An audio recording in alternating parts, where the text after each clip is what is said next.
Okay, so Joe, a lot of people are saying, hey, listen, this whole fight was over health care. Where does that stand? Did the Democrats just give up and say, well, we tried, or is this still on the table?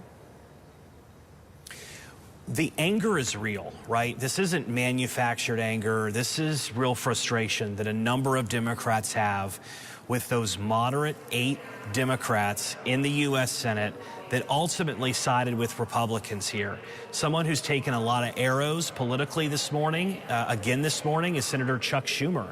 He leads Democrats in the Senate. He voted against this deal, remember, he spoke out against this deal.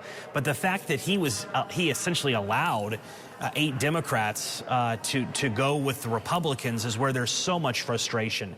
It's why Leader Hakeem Jeffries is whipping against this bill, voting against this bill. Frustrated that the Affordable Care Act subsidies that are expiring this year, at the end of this year, look like they are going to expire. So if you're someone who gets your insurance on the marketplace, and there's a lot of independent contractors that do, small business owners that do, you're talking about millions of people here, you've likely logged in, open enrollment, shopped a few plans.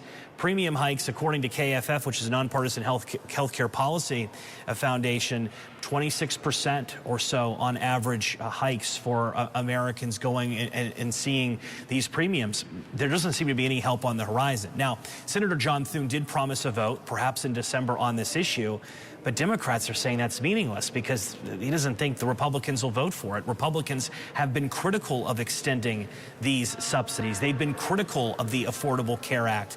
We're not expecting the House or the Senate to magically in December pass these Affordable Care Act subsidies. Again, that's the expectation now. Republicans are vowing to talk health care reforms in other means. President Trump has talked about giving more dollars for health care savings accounts. But one thing Democrats, if they didn't get the subsidies out of this, Holly, they did get a big campaign issue to run on in 2026. Healthcare looks like it will be a big part of the 2026 message by Democrats to try and take back Congress.